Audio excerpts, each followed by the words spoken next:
I took the job because the pay was triple minimum wage and they didn't ask questions about the gap in my resume. The recruiter met me at street level, outside the sealed entrance to what used to be the Riverside station. The mesh gate had been welded shut in 2019 after the flood, but someone had cut a personnel door into the northeast corner. Rain pooled in the gutters and the November wind carried the smell of the river 3 blocks away.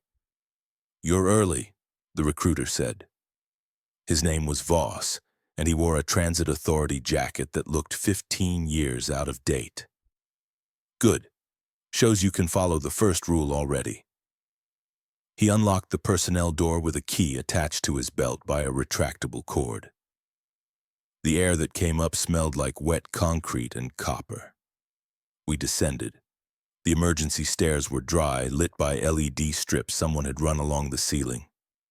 Voss counted aloud as we went down. At step 42, we reached a landing. At step 79, the acoustics changed. At step 108, we reached the platform level. The water stood at shin height, black and perfectly still. Emergency lights glowed green along what used to be the ceiling line. The rails were gone, salvaged or removed, but the platform edge remained visible as a darker line beneath the surface. The far end of the station disappeared into darkness. "The pump station keeps it at this level," Voss said. "Don't worry about drowning. Worry about everything else." He led me along a catwalk that someone had bolted to the old platform. Our boots rang on the metal. We walked 230 yards to the supervisor's office, a weatherproof box that had been installed on steel stilts above the waterline. Inside, a desk, a cot, a microwave, a locker, and a radio setup that looked better maintained than anything else I'd seen. Voss opened the locker and removed a clipboard. "You'll work 4 nights a week, 10 p.m. to 6 a.m. Overlapping shift is Tuesday and Thursday when Chen will be here from 2 a.m. to 10 a.m. You won't see him much. Radio check every hour on Channel 7. Emergency is Channel 3, but you'll use it exactly once all month if you're lucky." He handed me the clipboard. "Read these now." "I'll wait." The paper was laminated, the text printed in a simple sans serif font. Someone had used a label maker to add revised March 2024 at the top. Riverside Station Night Security Protocols. 1. Arrive no earlier than 9:55 p.m. and no later than 10 p.m. Do not enter before 9:55 p.m. under any circumstances. 2. Perform inventory check immediately upon arrival. Count all items in the supply cabinet and mark quantities on the log. The count must match yesterday's closing inventory minus usage, plus delivery additions. If the count is wrong by more than 2 items, radio Channel 3 before proceeding. 3. Radio check on Channel 7 at the top of each hour. State your employee number, the current time, and the phrase "Riverside" clear. Do not add additional information unless requested by dispatch. 4. Between midnight and 12:15 a.m., you will hear knocking from the northwest stairwell. Do not respond to this knocking. Do not approach the northwest stairwell during this window. Continue your ordinary activity. 5. At 1:30 a.m., walk to the north end of the platform using the catwalk. Count your steps. The distance should be 462 steps at normal pace. If the count is below 450 or above 475, return immediately to the office and radio Channel 3. 6. Do not shine your flashlight directly into the water. Keep the beam parallel to the surface or angled upward. 7. If you see someone in a transit uniform on the catwalk, verify their identification badge. All authorized personnel have a blue stripe on the left side. A yellow stripe or no stripe means you do not acknowledge them. Continue walking at your normal pace and return to the office. 8. The south gate will rattle at approximately 2:40 a.m. This is normal. Do not investigate the south gate during this time. Resume investigation protocols after 3 a.m. 9. Do not use the bathroom stall closest to the office between 1 a.m. and 4 a.m. The other two stalls are always safe. 10. At 4:15 a.m., check the water level on the gauge beside the office door. Record the measurement in the log. Acceptable range is 31 to 34 inches. If the level is outside this range, follow Emergency Protocol A on the red card in your locker. 11. If you hear your name called from the water, do not look toward the source. Do not respond. Return to the office if you are outside it. If you are already in the office, remain still for 5 minutes before resuming activity. 12. All equipment must be accounted for at the end of your shift. Missing equipment must be reported on Channel 3 before you leave. Do not search for missing equipment below the catwalk level. I read it twice. Voss watched me without expression. Questions? He asked. What happens if someone breaks the rules? You won't see them again, Voss said. Or you'll see something that looks like them but isn't quite right.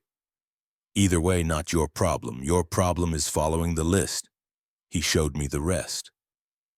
The supply cabinet held 12 bottles of water, 4 thermoses, a first aid kit, 3 flashlights, a box of batteries, a handheld radio, 2 flares, a roll of reflective tape, and a clipboard with blank log sheets. He demonstrated the radio, walking me through each channel. Channel 7 crackled with occasional dispatcher traffic from other stations. Channel 3 was silent. One more thing, Voss said. He reached into his jacket and pulled out a second laminated card, smaller than the first. These are the addendums. They got added after incidents. Read them. Addendums to Riverside Protocols, effective June 2024. 1. If the emergency lights flicker in a pattern of 3 short, 2 long, ignore the pattern and continue your activity. Do not count the flickers. 2. Items in the supply cabinet may shift position between inventory checks. This is acceptable as long as the quantities match. Do not attempt to restore items to their previous positions. 3. If you receive a radio call on Channel 7 claiming to be Chen during your solo shift hours, verify by asking for the current battery count. Chen will always know the answer from the previous shift log. An incorrect answer means you terminate the call and do not respond to further calls until your next scheduled check-in. 4. The catwalk may develop puddles that were not present during your previous patrol. These puddles will not be there on your return walk. Step over them without stopping. 5. Do not bring personal photographs or mirrors. The locker inspection on your first night confirmed compliance with this rule. 6. At 3:35 a.m., you may smell chlorine. This is expected. Remain in the office with the door closed until 3:45 a.m. Do not open the door during this window even if you hear knocking. Chlorine? I asked. They cleaned the station before they flooded it, Voss said. Something about that stays in the air. Don't think about it too hard. He gave me 4 keys on a ring. Office, supply cabinet, personnel door at street level, emergency exit on the south platform. Then he showed me out, back along the catwalk, back up the 108 steps. At street level, he shook my hand. First shift is tomorrow night, he said. Arrive at 9:55 p.m. exactly. He walked away and I stood there in the rain holding a key ring and wondering what I'd agreed to. My first night I arrived at 9:53 p.m. and waited on the street until my watch read 9:55 before unlocking the personnel door. The descent took the same amount of time. I counted steps without meaning to. 108 to the platform level, 230 yards along the catwalk to the office. The water looked the same, black and motionless, reflecting the green emergency lights. I unlocked the office and started the inventory. 12 water bottles, 4 thermoses, 3 flashlights, first aid kit, batteries, 1 handheld radio, 2 flares, reflective tape, blank logs. Everything matched the clipboard from yesterday's closing count which Voss had left clipped to the desk. At 10 p.m., I performed my first radio check. "This is employee 804. Time is 10 p.m., Riverside clear."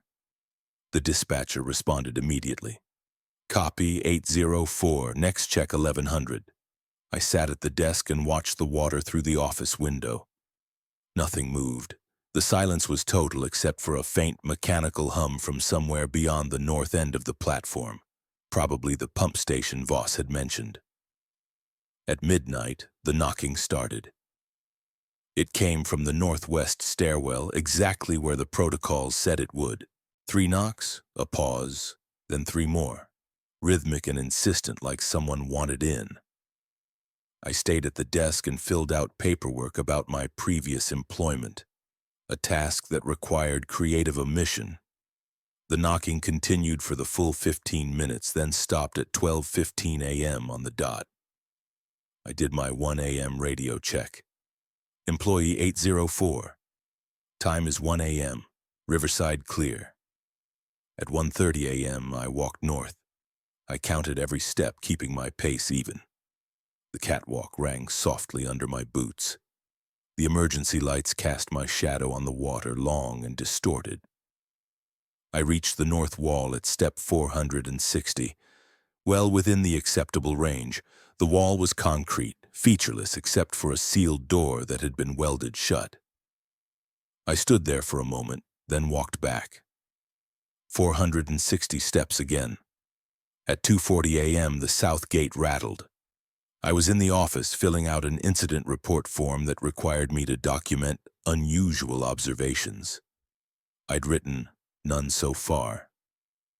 The rattling sounded exactly like someone shaking a chain-link gate, metallic and sharp. It lasted 30 seconds, then stopped. I noted the time in the log and waited until 3 a.m. to investigate. The south gate was intact, still padlocked. No signs of tampering. At 4:15 a.m., I checked the water gauge, 32 inches. I recorded it in the log. The rest of the shift passed in silence. At 6 a.m., I performed my closing inventory. Everything matched. I radioed my final check-in, locked the office, and walked back along the catwalk and up the stairs. At street level, the morning was gray and cold, and I realized I'd been holding my breath for the last 20 steps. My second shift was Thursday, the overlap night. Chen was supposed to arrive at 2 a.m. Everything went according to protocol until 1:55 a.m. I just finished my north patrol, 462 steps there and back, when I heard boots on the catwalk behind me. I turned. A man in a transit uniform approached from the south, walking with an easy stride. He had a blue stripe on the left side of his identification badge. "You're the new guy," he said. "I'm Chen, early tonight." "5 minutes early," I said. Traffic was light. He reached the office and leaned against the railing. "How's it been?" "Quiet. Standard knocking at midnight. Gate at 2:40. 2:40 exactly." "Yes," Chen nodded. "Good, means the timing hasn't shifted. Last month it drifted to 2:38 for a while. Made people nervous." We talked for a few minutes. He asked about the inventory, the radio checks, the water gauge. Everything felt normal. Then he glanced at the supply cabinet through the office window. "How many batteries we got?" he asked. I'd just done inventory at 10 p.m. "1 box, 24 count." Chen frowned. "Huh. Could have sworn I logged 28 on Tuesday. Maybe I miscounted." Something cold moved through my chest. I kept my expression, neutral. "You want to check the log?" "Nah, I trust you. I'll count again at my 2 a.m. inventory." He pushed off from the railing and walked toward the north end of the platform. I watched him go. 30 paces, 40, 50. His stride was even, his posture relaxed. I went into the office and checked Tuesday's log. Chen's handwriting clear and precise. Battery count 24. I grabbed the radio and switched to channel 3. "This is employee 804, requesting immediate priority contact." The radio crackled, a different voice than the usual dispatcher. "Go ahead, 804. Possible verification failure on overlapping personnel. Copy. Remain in office. Lock door. Do not engage. I locked the door. Through the window, I could see the figure in the transit uniform walking back toward me. He moved with the same easy stride. When he reached the office, he tried the handle. "Hey, why'd you lock it?" he called. I didn't answer. The protocol said I shouldn't acknowledge incorrect personnel, but it didn't say what to do if they directly engaged. The figure stood there for a moment. Then it smiled, and the smile was too wide, reaching back toward the ears in a way that human mouths don't stretch. "You're going to have a long night," it said. It turned and walked south toward the stairs. I watched until it disappeared into the darkness beyond the catwalk lights. Then I radioed Channel 3 again. "Entity has withdrawn southward. Copy. Maintain lockdown until 0200. Real Chen will arrive via north entrance at 0215. I waited. At 2:15 a.m. I heard footsteps from the north. A man in a transit uniform appeared, this time carrying a duffel bag. Blue stripe on the badge. He waved when he saw me through the window. I cracked the door. "What's the battery count?" "From Tuesday's log, 24, he said immediately. "Why?" I let him in. We did a joint inventory check. Everything matched, including the 24 batteries. "Had a visitor at 1:55, I told him. Chen nodded, unsurprised. "Yellow stripe or no stripe?" "Blue stripe." But he didn't know the battery count. "Good catch. That's why we do the verification." He dropped his duffel on the cot. "They're getting better at the badges. Used to be you could spot them easy, wrong color or upside down. Now they get the blue stripe right, but they can't access the logs." "What are they?" Chen shrugged. "Don't know. Don't want to know. Long as the protocols work, that's enough." He took over the shift. I finished my final inventory and left at 2:30 a.m., as required during overlap nights. On my way out, I passed the south gate. It hung slightly open, the padlock undone. I hadn't unlocked it. I radioed Chen. "South gate is open. I didn't open it." "Copy. I'll secure and log. Thanks for the heads up." I climbed the stairs, counting every step. Over the next 2 weeks, I fell into the rhythm. The protocols became automatic. Inventory at 10 p.m. Radio checks on the hour, North Patrol at 1:30 a.m. Water gauge at 4:15 a.m. The knocking came every night at midnight like clockwork. The south gate rattled at 2:40 a.m. The chlorine smell arrived at 3:35 a.m., and I sealed myself in the office until 3:45 a.m. Small anomalies accumulated. I started noting them in my personal log, separate from the official one. On my fourth shift, the supply cabinet held 13 water bottles instead of 12. Addendum 2 said quantities had to match, but positions could shift. 13 was wrong by 1, not 2. I radioed Channel 3 anyway. Checking inventory deviation, 1 bottle over expected count. Copy. Is the deviation in potable water? Affirmative. Acceptable. Update your baseline. Do not consume the extra bottle. On my 6th shift, the North Patrol measured 473 steps, still within the acceptable range but higher than usual. The catwalk felt longer, though I couldn't see any physical change. On my 8th shift, I found a puddle on the catwalk exactly where Addendum 4 predicted. A perfect circle, 18 inches across with no visible source. I stepped over it and continued south. On my return, the puddle was gone. On my 9th shift, the emergency lights flickered. 3 short, 2 long. I forced myself to keep working on the log without counting. The protocols held. Nothing got close enough to threaten me. I started to understand the system. The rules weren't arbitrary. They were a map of something's behavior, a schedule of when and where it could act. As long as I stayed outside those windows, I was fine. Chen and I passed each other twice a week. We developed a routine. I'd ask the battery count. He'd answer correctly. We'd do a joint inventory and compare notes. He'd been working Riverside for 3 years. "How long did Voss work here?" I asked once. "Voss didn't work here. He's a recruiter. Finds people who need the money and don't ask too many questions." "How many people have worked this station?" Chen was quiet for a moment. "Since the flood, 23 that I know of. Most quit after a few months. Too stressful. A couple broke protocols and disappeared. You're the 6th person this year." "What happens if both of us disappeared?" "They'd seal it again, wait 6 months, recruit 2 more. It wasn't reassuring, but it was honest. The addendums updated in my 3rd week. I arrived at 9:55 p.m. as always. The inventory check revealed a new laminated card clipped to the clipboard, marked Addendums Revised November 2024. The original 6 addendums remained, but 3 new ones had been added below. 7. If the water level rises above 34 inches at the 4:15 a.m. check, you must immediately descend to the pump access. The access is located at the south end of the platform, beneath the catwalk, accessible by the maintenance ladder. Descend exactly 12 rungs. Locate the red valve. Turn it clockwise 3 full rotations. Ascend immediately.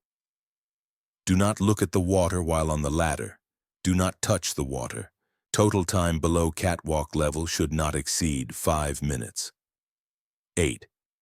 If you complete the North Patrol and count fewer than 450 steps, do not return to the office via the catwalk. Use the East emergency stairs to reach street level. Radio Channel 3 from street level and await instructions. Do not re-enter the station until cleared. 9. Chen's shift ends at 10 a.m. on overlap days. If you see Chen or anyone resembling Chen after 10:15 a.m., do not engage. Radio Channel 3 immediately. The new rules felt more urgent than the earlier ones. Specific contingencies for specific failures. I wondered what incidents had prompted them. I radioed Chen during my 2 a.m. overlap. "Did you see the new addendums?" "Yeah.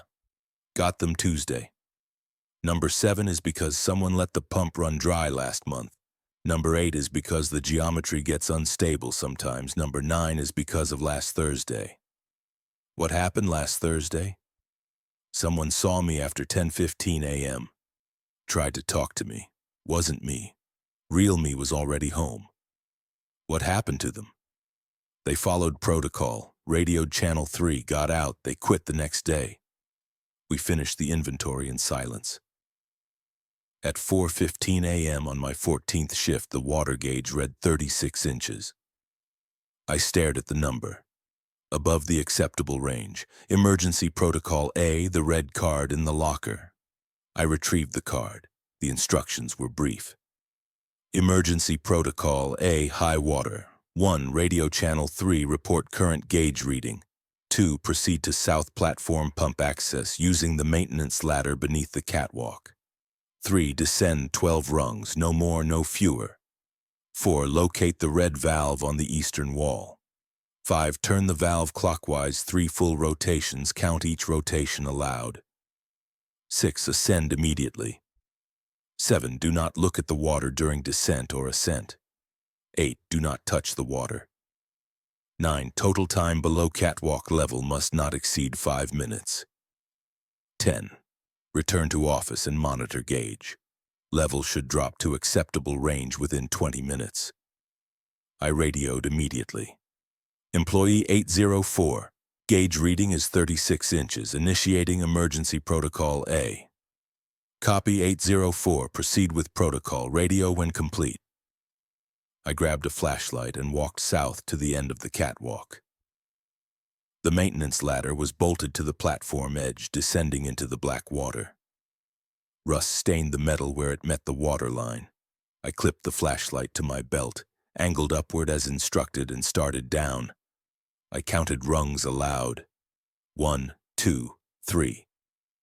The water touched my boots at rung 7, cold seeped through the leather. 4, 5, 6. At rung 12 I was waist deep. The water was colder than it should be, thick and resistant. I kept my eyes fixed on the ladder. To my right, I could sense the eastern wall. I reached out carefully, fingers finding concrete, then the smooth metal of a valve handle. I gripped it and turned clockwise. One rotation. The valve resisted, then gave. 2 rotations. My watch read 4:19 a.m. 3 rotations.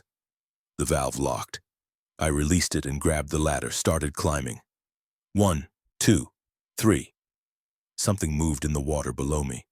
Not a splash, but a displacement, like a large object shifting position.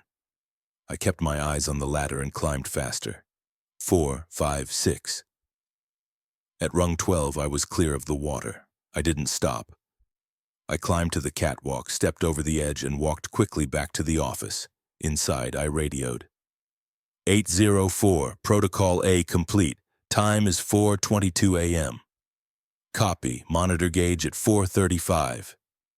I sat at the desk and waited. My pants were soaked, clinging to my legs. Water dripped onto the floor. I watched the clock.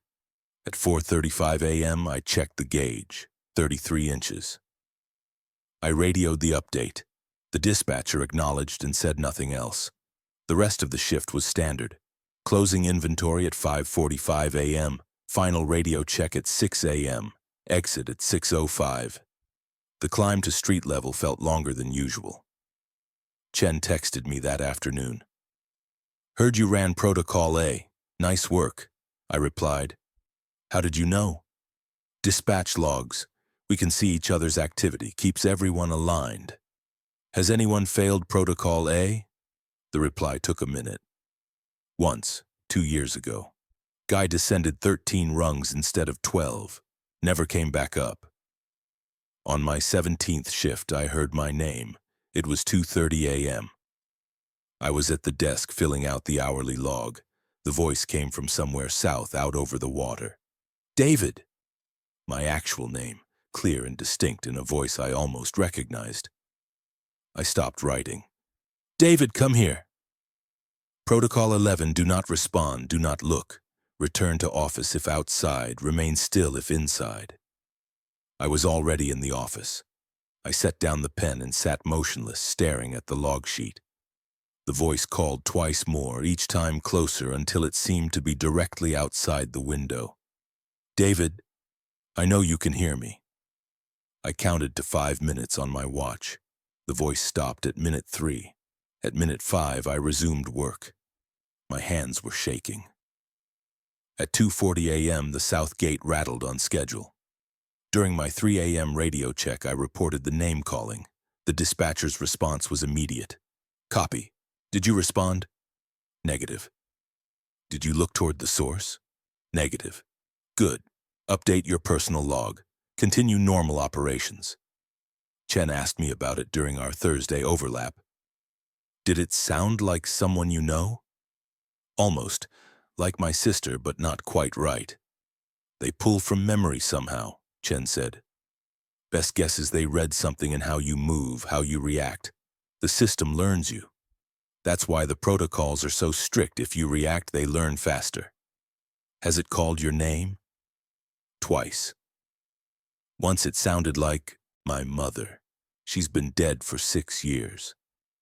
We finished the inventory and said nothing more about it. The siege began on my 19th shift, a Tuesday in early December. I arrived at 9:55 p.m. to find the dispatcher already on Channel 3 when I turned on the radio. All stations, weather advisory. Heavy precipitation expected through 0600. Maintain standard protocols. Additional check-ins every 30 minutes during the event. I performed my inventory. Everything matched. At 10 p.m., I radioed, "Employee 804, time is 10 p.m., Riverside clear. Copy, 804, storm moving in. Next check at 10:30, then every 30 minutes until 0600. At 10:20 p.m., I heard water. Not the still flood water of the station. This was moving water, a rush and hiss from above. The rain had started. Within minutes, it became a roar. Water sheeted down the emergency stairs, pouring into the station, disturbed the black surface for the first time since I'd started working here. At 10:30 p.m., I checked the gauge, 33 inches. I radioed the update. By 11 p.m., the gauge read 34 inches. By 11:30 p.m., 35 inches. At midnight, the knocking started, but I barely heard it under the storm noise. The water was at 36 inches. I radioed, "Gauge at 36, initiating Protocol A." Negative, 804. Do not initiate Protocol A during weather event. New protocols in effect. Check your locker for the yellow card. I found it clipped inside the locker door. The label read, Emergency Protocol B. Storm Surge, Emergency Protocol B, Storm Surge. 1. When water exceeds 35 inches during heavy precipitation, standard pump protocols are suspended. 2. Move all supplies from the lower cabinet shelves to the desk level. 3. Seal the office door using the weather stripping in the supply cabinet. 4. Do not leave the office until the water level drops below 35 inches or until you receive explicit clearance on Channel 3. 5. Radio check-ins continue every 30 minutes. 6. If water reaches 40 inches, climb to the roof access on the office. The roof hatch is secured with a sliding bolt. Open it from inside, remain on the roof with the radio until the water recedes. 7. Do not use the catwalk if the water level exceeds 37 inches. 8. If you hear knocking during the storm, ignore it regardless of the source or duration. 9. Do not respond to radio calls that request you to leave the office during the storm. Verify all instructions by requesting your employee number from the dispatcher. Correct response is your number -2. Any other response means you terminate the call. I moved supplies immediately. Water bottles, flashlights, batteries, first aid kit, everything went onto the desk. The weather stripping was a roll of adhesive rubber. I sealed the gaps around the door, working quickly. At 12:30 a.m., the gauge read 37 inches. The knocking continued past 12:15 a.m. It should have stopped. Protocol 4 said it only lasted until 12:15. But Protocol 8 of Storm Surge said to ignore knocking regardless of duration. I stayed at the desk and did my radio check. Employee 804. Time is 12:30 a.m. Gauge at 37 inches. Riverside secure. Copy 804. Continue monitoring. At 1 a.m., the gauge read 39 inches. The water was 18 inches below the office floor. I could see the catwalk was now partially submerged, the metal walkway disappearing into the rising flood. I radioed, "Water at 39 inches, approaching roof access threshold." Copy. Prepare for roof access, but do not exit until water reaches 40 inches. I found the roof hatch above the cot. The bolt was stiff, but it slid open. I pulled the hatch down, revealing a ladder that led to a small platform welded to the office roof. Cold air and rain poured through the opening. At 1:15 a.m., the radio crackled. "Employee 804, this is dispatch. We need you to check the south gate. Reports of structural compromise." I reached for the transmit button, then stopped. Protocol 9. Verify by requesting employee number. Dispatch, what is my employee number? Silence. Then, your employee number is 804. Wrong. The correct response was 802, my number -2. I terminated the call without responding. 30 seconds later, the real dispatcher called. 804, did you receive a false instruction? Affirmative. Request to check south gate. Terminated call after incorrect verification. Copy. Good work. Maintain position. At 1:30 a.m., the water reached 40 inches. I climbed to the roof. The rain was brutal, driving horizontal in the wind. I crouched on the platform, radio clutched to my chest. Below the office was an island in black water. The emergency lights still glowed green, now reflecting off the risen surface. The catwalk was gone, completely submerged. At 2 a.m., I did my check-in from the roof. Employee 804, time is 2 a.m. on roof access, water at 40 inches. Copy, maintain position. At 2:30 a.m. I saw movement. Something pale broke the surface near the south end. It moved smoothly through the water, leaving no wake. It approached the office slowly, circling. I kept the flashlight off and watched. The shape was wrong, too long, segments that didn't bend right. It completed one full circle around the office, then submerged. At 2:40 a.m., the south gate didn't rattle. The sound couldn't carry over the storm anyway, but I noticed its absence. At 3 a.m., the rain began to ease. By 3:15, it had stopped. The water level held at 40 inches. At 3:30 a.m., I radioed, "Storm appears to be passing. Water level stable at 40 inches. Copy, continue monitoring. Do not descend until water drops below 37 inches. At 3:35 a.m., the chlorine smell arrived on schedule, somehow cutting through the rain smell and the flood. I had no door to close. I pressed my sleeve over my nose and mouth and waited. The smell faded at 3:45 a.m. At 4 a.m., the gauge read 39 inches. At 4:30 a.m., 37 inches. 804, you are clear to descend. I climbed down, closed the roof hatch, and checked the office. Water had seeped under the weather stripping. A thin puddle covered half the floor. The supplies on the desk were dry. At 4:15 a.m., I checked the gauge, 36 inches. I radioed, "Gauge at 36, request permission for Protocol A." Copy, initiate Protocol A. I walked to the south end.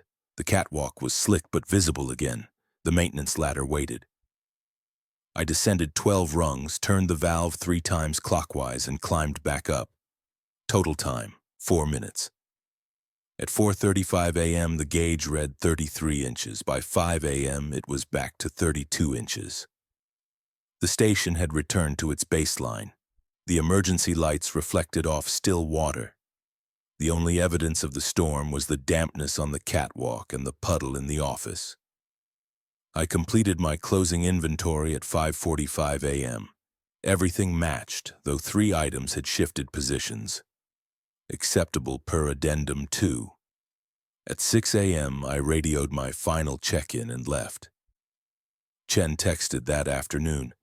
"Heard about last night, clean execution. We're scheduled for overlap tomorrow. I'll bring coffee." Thursday's overlap was routine until 9:45 a.m. Chen and I had finished the joint inventory.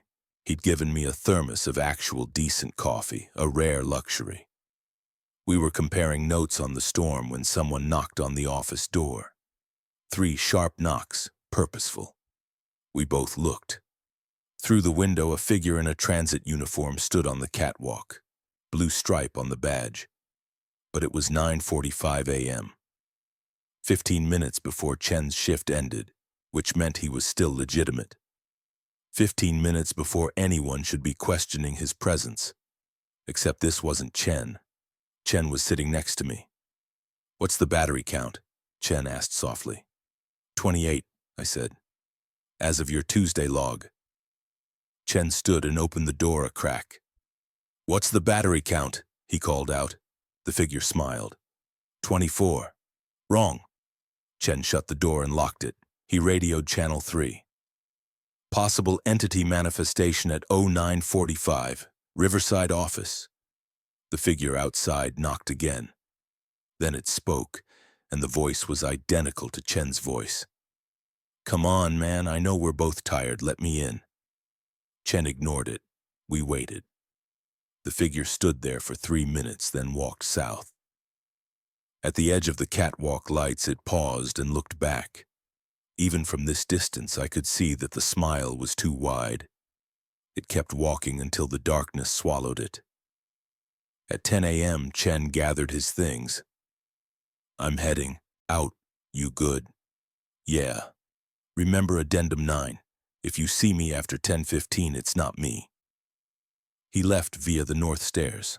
I watched him go, counted his steps until he disappeared. Then I settled in for another 5 hours. At 10:30 a.m., I heard boots on the catwalk from the south. Chen approached the office, walking casually, duffel bag over one shoulder. I checked my watch. 10:32 a.m. 17 minutes after Chen's shift ended. I didn't open the door. I radioed Channel 3 immediately. Employee 804, entity resembling Chen at 10:32 a.m. not engaging. Copy 804. Maintain lockdown. The figure reached the office and tried the handle. Finding it locked, it knocked. Hey, forgot my keys. Can you let me in? I stayed at the desk, eyes on my paperwork. The voice was perfect. The cadence, the slight rasp Chen had from years of smoking. But the real Chen was gone. Come on, David, don't be ridiculous. It knew my name. That was new. I'd never told Chen my name. We used employee numbers and roles. I forced myself to keep writing. The figure stood there for 2 minutes. Then it walked away north. I watched until it vanished. I radioed, "Entity has withdrawn northward." Copy. Remain vigilant. The rest of the shift was quiet. At 3 p.m., my relief arrived via the south stairs. Different person, not Voss. A woman named Torres with the proper credentials and the correct battery count. 28. I showed her the logs, briefed her on the overnight storm and the morning incident, and left. At street level, the afternoon was clear and cold. No sign of the rain. I walked 3 blocks before I stopped shaking. The amendments updated again the following week. I arrived for my Tuesday shift to find a new card. Addendums revised December 2024. The previous 9 addendums remained. 4 new ones appeared below. 10. If the water develops a current or visible movement pattern during your shift, do not enter the water for any reason. Radio Channel 3 and await instructions. Continue all above water protocols as normal. 11 items may appear on the catwalk that were not present during your previous patrol. Do not touch these items. Note their location in your log. They will be removed by maintenance. Maintenance does not work during night shift hours. 12. If you hear music, identify the source direction but do not approach. Music from the north end is acceptable and will stop within 5 minutes. Music from any other direction requires you to seal yourself in the office until it stops. 13. The reflection of the emergency lights in the water should remain constant. If the reflection appears to move independently of the light source, return to the office immediately and radio Channel 3. I read them twice. Each new rule was a response to something that had happened. Someone had seen the water move. Someone had found objects on the catwalk. Someone had heard music. Someone had seen the reflections. Move wrong. I wondered how many of those people had made it out. Chen arrived at 2 a.m. with the correct battery count and 2 thermoses of coffee. We did the joint inventory and sat in companionable silence for a while. "You see the new ones?" he asked eventually. "Yeah, number 13 sounds bad." "It is. Happened to me last month. The reflections started sliding around like they were on ice. I radioed it in and stayed in here for 3 hours. When I finally went out, the water was still again." "What do you think it is?" Chen shrugged. "Don't know. The way I figure it, this station flooded for a reason. Not just the river overflow, something was already wrong here before the water came. Maybe the water keeps it contained. Maybe the protocols keep it from getting out. Long as we follow the rules, it stays down there. Have you ever wanted to know more? Figure out what it actually is?" "No." Chen's voice was flat. "Knowing won't help. Knowing might make it worse. I do my shifts, follow protocols, collect my pay. That's the whole job." He had a point, but I couldn't stop wondering. On my 23rd shift, I found an object on the catwalk. It was during my 1:30 a.m. patrol. I'd counted 460 steps north when I saw it in my flashlight beam. A child's shoe, small, red, wet. It sat in the exact center of the catwalk, placed rather than dropped. Addendum 11. Do not touch. Note location in log. I stepped around it and continued to the north wall. On my return walk, the shoe was still there. I noted it in the log. Child's shoe, red, size approximately youth 2, center of catwalk at step 230 northbound. Time, 1:45 a.m. At 2 a.m., I radioed my check-in and mentioned the object. The dispatcher acknowledged and said maintenance would handle it. At 4 a.m., during my next patrol, the shoe was gone. Maintenance does not work during night shift hours. I added a note to my personal log but said nothing on the radio. The music started on my 26th shift. It was 3:20 a.m. I was in the office waiting for the chlorine smell window to begin. Faint music drifted from somewhere in the station. Violin or something similar. Classical, mournful. I stepped to the door and listened. The sound came from the north. Addendum 12 said music from the north was acceptable. I checked my watch and waited. The music stopped at 3:24 a.m. 4 minutes, within the 5-minute window. The chlorine smell arrived at 3:35 a.m. as always. I sealed the door and waited until 3:45 a.m. The music came again the next 3 shifts, always from the north, always between 3:15 and 3:30 a.m., always stopping before 5 minutes elapsed. I logged each occurrence. The dispatcher acknowledged each report without comment. On my 30th shift, the music came from the south. I was on the catwalk, returning from my 1:30 a.m. patrol. The music started, suddenly much louder than before. The same violin, the same mournful melody. But the source was clearly south from the direction of the sealed stairwell. I ran, boots hammering on metal, not bothering to count steps. I reached the office, got inside, locked the door. The music continued, rising in volume. I radioed channel 3. Music from South End, in office, door sealed. Copy. Remain sealed until music stops. Do not open door regardless of what you hear. The music played for 6 minutes. In the last minute, I heard something else underneath it. Footsteps, multiple sets walking in sync with the melody. They approached the office, circled it once, twice. The music swelled, then silence. I waited, counting to 60 before I radioed. Music has stopped. No sounds outside. Copy. Wait 5 additional minutes before resuming operations. I waited. At the 5-minute mark, I cracked the door and looked out. The catwalk was empty. The water was still. The emergency lights glowed their steady green. I completed my shift without further incident, but I couldn't shake the feeling that something had changed. The station felt more alert, more aware. Chen confirmed it during our Thursday overlap. Others are reporting increased activity too. Torres had the reflections move on her. Davidson at the East Branch station had to use Protocol A twice in one shift. Something stirring. Do you think we're in danger? We're always in danger. That's why the pay is triple minimum wage. But yeah, more than usual. Dispatch is talking about new protocols, maybe a full audit. What does that mean? They bring in a specialist, someone who understands this stuff better than we do. They assess whether the station is still containable. If it's not, Chen trailed off. If it's not, they seal it permanently. Pump the water out, fill it with concrete, close it forever. And we're out of a job. The specialist arrived during my 32nd shift.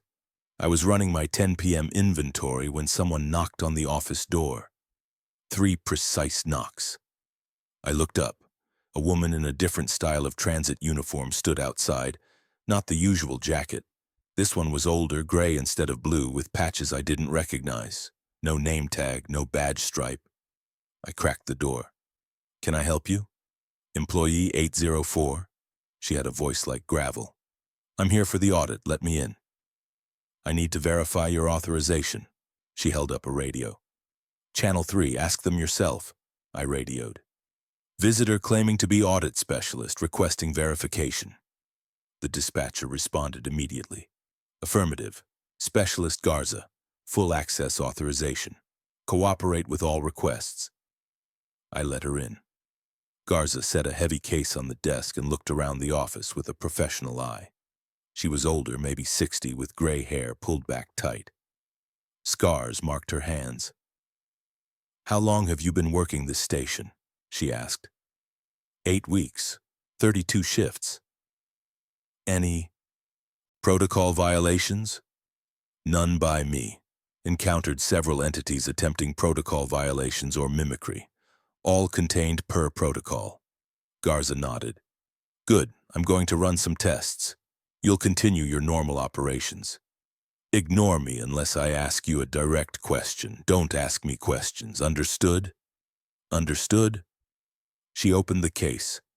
Inside were instruments I didn't recognize. Meters, probes, vials. She spent the next hour moving through the office and along the catwalk taking readings. She descended the maintenance ladder and was gone for 7 minutes. When she returned, her expression was grim. At midnight, the knocking started. Garza stood by the northwest stairwell holding one of her meters. The needle swung wildly. She made notes in a waterproof notebook. At 1:30 a.m., I did my north patrol. Garza followed 10 paces behind, counting my steps aloud. 458, 459, 460. At the north wall, she placed her hand on the concrete. "This used to be a tunnel entrance. Goes back a quarter mile. They sealed it in 2017, 2 years before the flood. Something was already in the tunnel. The seal is failing." I said nothing. She hadn't asked a question. We walked back. She counted again. 462. The geometry is stretching. Station was 240 meters long originally. Now it's closer to 260. Another few months, the protocols will stop working. The step counts will fall outside the acceptable ranges. At 2:40 a.m., the south gate rattled. Garza stood by the gate with another meter. When the rattling stopped, she examined the padlock. "This gate opens to a utility tunnel. Tunnel connects to the old valve room. The valve room is underwater now, 20 feet down. Something's down there trying the gate every night." At 3:35 a.m., the chlorine smell arrived. Garza and I sealed ourselves in the office. She held a vial up to the air, capturing a sample. When the smell faded at 3:45 a.m., she sealed the vial and marked it. "Not chlorine," she said. "Chemical signature is wrong. Smells like chlorine to human noses, but it's something else. Probably a deterrent. Keeps you locked in here during a vulnerable window." At 4:15 a.m., I checked the gauge. 33 inches. Garza checked it too, then descended the maintenance ladder again. She was gone for 9 minutes this time. When she climbed back up, she was breathing hard. "The pump isn't mechanical," she said. "There's no pump down there, just a valve connected to something deeper. The water level is being controlled, but not by us."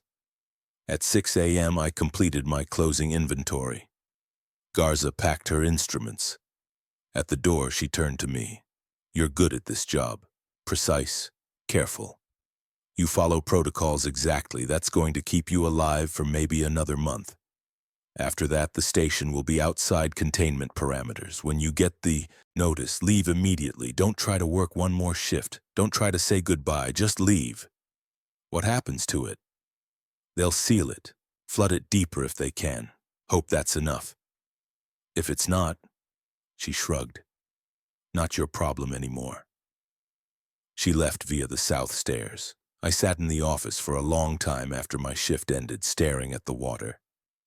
The final amendments came 3 days later. I arrived at 9:55 p.m. to find the clipboard updated. Emergency amendments, December 20th, 2024, mandatory compliance. Only 3 rules this time, but they were different in structure. Longer, more specific, more urgent. 14. The geometry of the station is now unstable. The North Patrol may measure between 440 steps and 500 steps. If the count falls below 440 or rises above 500, you must evacuate immediately using the south emergency stairs. Radio channel 3 from street level. Do not return until cleared. Your shift will be considered complete regardless of time. 15. Entities may now appear with correct badge colors and correct verification responses. Additional verification required. All personnel must produce a physical time card showing the current date and their scheduled shift. Time cards are stored in the dispatch office and are never photocopied. An entity cannot produce a physical time card. If anyone cannot produce a time card, follow non-acknowledgement protocols. 16. If at any time you observe two of yourself, a doppelganger standing on the catwalk or visible in the water's reflection, you must immediately cease all operations, return to the office, and radio channel 3 with code phrase, mirror protocol. Remain in the office with eyes closed until extraction team arrives. Do not open your eyes. Do not respond to any sounds. Do not leave the office. Extraction typically takes between 40 and 90 minutes. I read them 3 times. My hands were shaking. Chen arrived at 2 a.m. with his time card ready. He showed it to me before I could ask. I showed him mine, both current, both legitimate. We did the inventory in near silence. Garza filed her report, Chen finally said. It's not good. They're giving us through the end of December. After that, they're sealing it.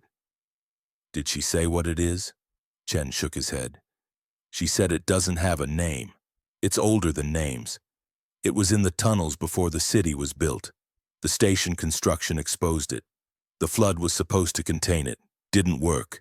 Now it's learning, adapting, trying to expand. The protocols have been holding it in, but the rules are based on the station's geometry. The geometry is changing. Soon the rules won't match reality anymore. When that happens, he didn't finish. He didn't need to. What about the people who work here after us? There won't be anyone after us. Torres is quitting. Davidson already quit. After December, they're done hiring. Final shifts only. We finished the inventory. Chen left at 10 a.m. with his time card and his duffel bag. I watched him go and wondered if I'd see him again. My 36th shift was the last Tuesday of December. I performed my 9:55 p.m. arrival. Inventory check. Everything matched, but the supply cabinet held only enough for 3 more shifts. They weren't restocking anymore. At 10 p.m. I radioed, Employee 804, time is 10 p.m. Riverside clear. The dispatcher's voice was unfamiliar. Copy 804. Be advised this station will cease operations after your shift on December 31st. This is your second to last scheduled shift. Understood. At midnight, the knocking came from the northwest stairwell. But it sounded different, faster, more insistent. It didn't stop at 12:15 a.m. It continued until 12:23 a.m. I noted the deviation in my log and radioed it in. The dispatcher acknowledged without comment. At 1:30 a.m. I walked north. I counted carefully. 479 steps. Within the new acceptable range, but much higher than my early shifts. The station was stretching. At the north wall, I turned and walked back. 481 steps. The distance had grown by 2 steps during my 30-second walk. At 2 a.m., I radioed the deviation. The dispatcher said, Copy. Continue operations. At 2:40 a.m., the south gate didn't rattle. I walked down to check. The gate hung open, not just unlocked, but slightly ajar. I hadn't opened it. I radioed immediately. South gate is open. I did not open it. Copy. Do not secure the gate. Mark the deviation and continue operations. I backed away slowly. Through the opening, I could see the utility tunnel descending into darkness. Water pooled on the floor deeper than it should be. Something was wrong with the angle of the tunnel. It seemed to slope down more steeply than it had before, as if the ground itself had shifted. I returned to the office and locked the door. At 3:35 a.m., the chlorine smell arrived. But it was wrong. Too sweet, too thick. Not the usual chemical scent. I sealed the door and waited, but the smell didn't fade at 3:45 a.m. It lingered until 4 a.m. At 4:15 a.m., I checked the gauge. 38 inches, I radioed. Gauge at 38. Request permission for Protocol A. Negative 804. Do not descend. The valve access is no longer safe. Monitor only. At 5 a.m., the gauge read 40 inches. The water was rising on its own. I climbed to the roof access. The catwalk was submerged again, just like during the storm. But there was no storm tonight. The air was still and cold. The emergency lights glowed green beneath black water. Something moved below. Multiple shapes circling the office. I kept my flashlight off and waited. At 5:30 a.m., the water began to recede. By 6 a.m., it was back to 33 inches. I completed my closing inventory from the roof, then descended and logged everything. My relief arrived at 6:15 a.m. Torres, with her time card and a grim expression. "Last one after you," she said. "I'm doing Wednesday, Thursday, Friday. Then New Year's Eve is the final shift. They offered it to Chen, but he turned it down. They're bringing in Garza to close it out." "Garza, the specialist?" "Yeah. She knows what to do if it all goes wrong. You and I don't." She was right. I briefed her on the night's deviation, showed her the logs, and left. My final shift was Thursday, December 31st. I arrived at 9:55 p.m. with my time card and a strange sense of relief. After tonight, I'd never come back. After tonight, nobody would. The inventory was short, enough supplies for one shift, no restocking expected. At 10 p.m., I radioed, "Employee 804, time is 10 p.m. Riverside clear, final scheduled overlap shift." "Copy 804. Chen will arrive at 0200, maintain standard protocols." The first hours passed quietly. The knocking came at midnight, lasting until 12:19 a.m. The North Patrol at 1:30 a.m. measured 486 steps. Chen arrived at 2 a.m. exactly. He showed his time card. I showed mine. We performed the inventory together for the last time. "After tonight, what will you do?" I asked. "I've got another job lined up. Different station, different city. Same kind of work, different rules." He smiled without humor. "Can't seem to quit this line of work. You?" "Don't know yet. Probably something normal. Something where the rules make sense." We sat in silence for a while. At 3 a.m., Chen gathered his things. "Good luck, David," he said. "You too." He left via the north stairs. I watched him go, counting his steps out of habit. He disappeared at step 84. At 3:30 a.m., I heard my name again. "David!" The voice came from the water directly below the office, clear and close in my sister's voice, the real voice this time, not the almost right version from weeks ago. "David, please help me." I stayed at the desk. "Protocol 11. Do not respond. Do not look." "I'm cold, David. I'm so cold, please." I counted to 5 minutes. The voice called out 7 more times. Each time it sounded more desperate, more real. At minute 5, it stopped. At 4:15 a.m., I checked the gauge. 41 inches. The water was rising again, faster than before. I radioed, "Gauge at 41 and rising, requesting instructions." "Copy. Climb to roof access. Remain there until water recedes or until Garza arrives at 0600. I climbed to the roof. The water rose steadily. 42 inches at 4:30 a.m., 44 inches at 4:45 a.m. By 5 a.m., it had reached 46 inches and the catwalk was completely submerged. The shapes moved through the water again. More of them this time. They circled in a pattern, synchronized. I could see them clearly now in the emergency light. They were pale and elongated with too many joints. They moved like nothing natural. One of them surfaced briefly. I looked away immediately, but I'd seen enough. A face that was almost human, eyes that were slightly too far apart, a mouth that opened too wide. At 5:15 a.m., the music started. It came from everywhere at once. The violin melody, but layered now with other instruments. Harmonizing, building. The shapes in the water moved faster, spinning in their circle. I clutched the radio. Music from multiple sources, water at 47 inches, entities visible in water. Copy, Garza is en route. ETA 12 minutes, maintain position. The music swelled. The water reached 48 inches. One of the shapes broke from the circle and approached the office. It reached the stilts and began to climb. I could hear it on the metal, scraping, pulling itself up. I pressed myself against the far corner of the roof platform and keyed the radio. Entity climbing office structure. Copy, do not engage. Garza is 8 minutes out. The scraping continued.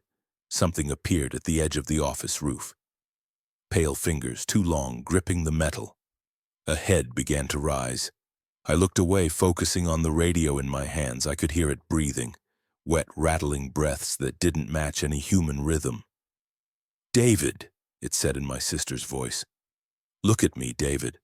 I kept my eyes on the radio. I counted seconds. 60, 100, 150. "She's here," the dispatcher's voice crackled. "Garza is entering the station. Maintain position." I heard boots on the emergency stairs, fast, purposeful. Garza's voice echoed up. 804, close your eyes and keep them closed. I closed my eyes. I heard a sound like metal striking metal, then a splash. The breathing stopped. "Keep them closed," Garza called, and I'm coming up. I heard her climb the office ladder, then the roof access. Her hand gripped my shoulder. "Okay, open, slow." I opened my eyes. Garza stood beside me, holding something that looked like a road flare but burned with purple light. The water below was at 45 inches and dropping. The shapes were gone. "It's after 6 a.m., she said. "Your shift is over. We're leaving." We climbed down. Garza moved through the office, placing 3 of the purple flares in precise positions. "Thermite with trace elements," she explained. "Burns hot enough to slag the steel. The office will collapse into the water. Help contain it while they pump and seal." We walked along the catwalk. The water was at 42 inches now. At the south stairs, Garza stopped and looked back. "It almost broke containment tonight. Another hour, maybe less, and the protocols would have failed completely. You did good work, David. Held the line." We climbed the stairs, 108 steps to street level. At the top, Garza locked the personnel door and attached a red tag marked "Condemned." "They'll pump it tomorrow, fill it with concrete on the 2nd by the Yoweets. 3rd, it'll be like this station never existed." "Will that be enough?" "Maybe. Maybe for another 20 years. Then they'll have to dig it all out and try something else." She looked tired. "This job doesn't end. It just pauses." She shook my hand. "You've got a talent for this work. If you ever need a reference, call the number on this card." She handed me a business card with just a phone number, no name. Then she walked away into the early morning darkness. I stood there for a moment, looking at the sealed entrance. Behind that door, the water was rising and falling according to rules I'd never fully understand. Something ancient and patient moved in the dark, testing boundaries, learning patterns, but not tonight. Tonight, the protocols had held. I walked home as the sun rose over the city. My phone buzzed with a notification. Final paycheck.